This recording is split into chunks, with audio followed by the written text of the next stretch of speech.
ఉగాది సందర్భముగా పొంగనూరు శ్రీ వాసవి కన్యకా పరమేశ్వరి ఆలయమునందు ఆర్యవైశ్య సంఘం వారి ఆధ్వర్యంలో నిర్మల స్వామి గారిచే పంచాంగ శ్రవణం కార్యక్రమం నిర్వహించారు.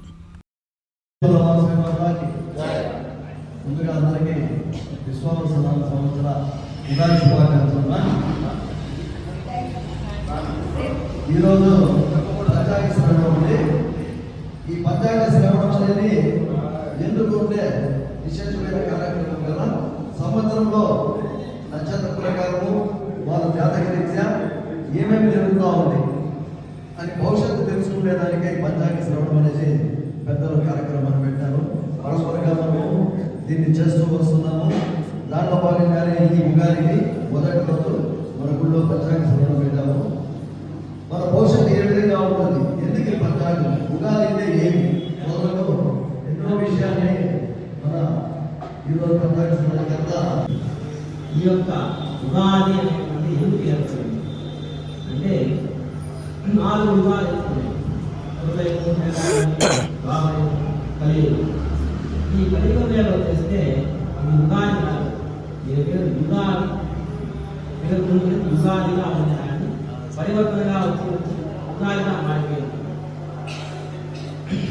ఎందుకురా అంటే యుగాది ఎందుకు ఏర్పడుతుంది అంటే మొత్తం మనకు 12 నెలలు ఉంటాయి. అవి మొత్తం 12 నెలలు వస్తాయి. చైత్రము వస్తుంది, చైత్రము, వైశాఖము, జ్యేష్ఠము, ఆషాఢము, ఆ విధంగా 12 నెలలు వస్తుంది. ఈ 12 నెలలు అయిపోయింది అనుకోండి, అవి ఒక ఇదే తర్వాత మళ్ళీ కొత్త సంవత్సరం ప్రారంభం కావాలి. ఆ కొత్త సంవత్సరం ప్రారంభం ఎందుకు కావాలంటే అందరూ కూడా ఇప్పుడు మళ్ళీ ముందరికి వచ్చినారు. ఎందుకంటే ఆంగ్ల సంవత్సరం వస్తున్నారు, జనవరి మొదలు అంటారు. కానీ అదే జనవరి ప్రత్యేకించి అదే కొత్త సంవత్సరం అనేది వెళ్ళిపోయినారు. కానీ కొత్తగా అన్ని వస్తాయి, వస్తాయి, ఏమొస్తాయి దాన్ని చేయొద్దండి.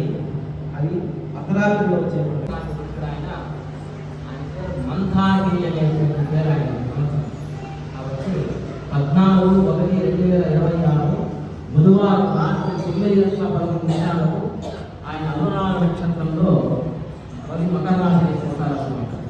కాబట్టి 14 రాత్రి జరిగింది కాబట్టి 14, 15, 16 వస్తుంది. ఈ సంవత్సరం సంక్రాంతి పండుగ 14 వరి పండుగ, 15 సంక్రాంతి పండుగ, 16 కనుమ పండుగ వస్తున్నాయి. ఆయన పేరు మందాగిని. ఆయన పేరు సంక్రాంతి మందాగిని నామం. ఆయన కుంకుమతో స్నానం చేస్తాడు ఆయన.